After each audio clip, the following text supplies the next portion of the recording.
Music by Vikesh भोजपुरिया।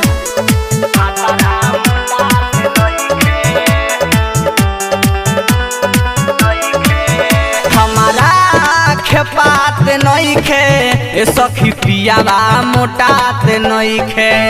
हमारा खेपात नइखे ए सखी पियावा मोटात नइखे।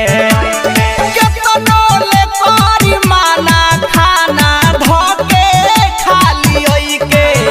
हमारा खेपात नइखे ए सखी भातारा मोटात नइखे।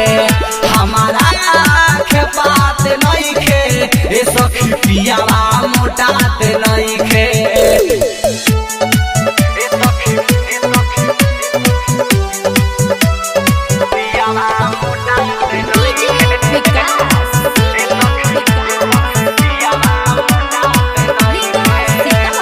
देहिया पो हमरा रजऊ के चढ़े नाहे रहो। दिन रात डोलल रहेले उ घरवे में डेरा हो। आए हाय देहिया पो हमरा रजऊ के चढ़े नाहे रहो। दिन रात डोलल रहेले उ घरवे में डेरा हो। घरवे में डेरा हो। अमवा के जूस पियाई नाही पिएला सही के। हमारा खेपात नइखे ए सखी पियावा मोटात नइखे। हमारा खेपात नइखे ए सखी भातारा मोटात नइखे।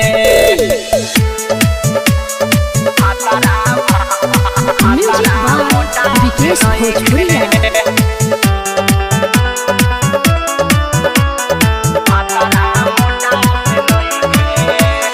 केतना ले पिया परदेसी के हम समझाई हो। रात भर रहेले लागल जागल ठुक के सुताई हो।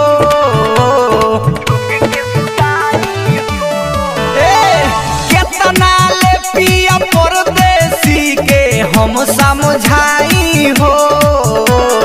रात भर रहेले जागल लागल ठुक के सुताई हो। ठुक के सुताई हो।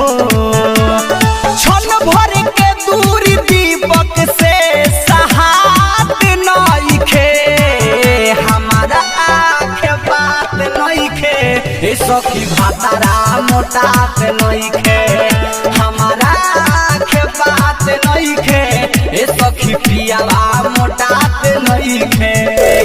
केतनो ले करी माना खाना धोके खाली ओइके। हमारा खेपात नइखे ए सखी भातारा मोटात नइखे। हमारा खेपात नइखे ए सखी पियावा मोटात नइखे।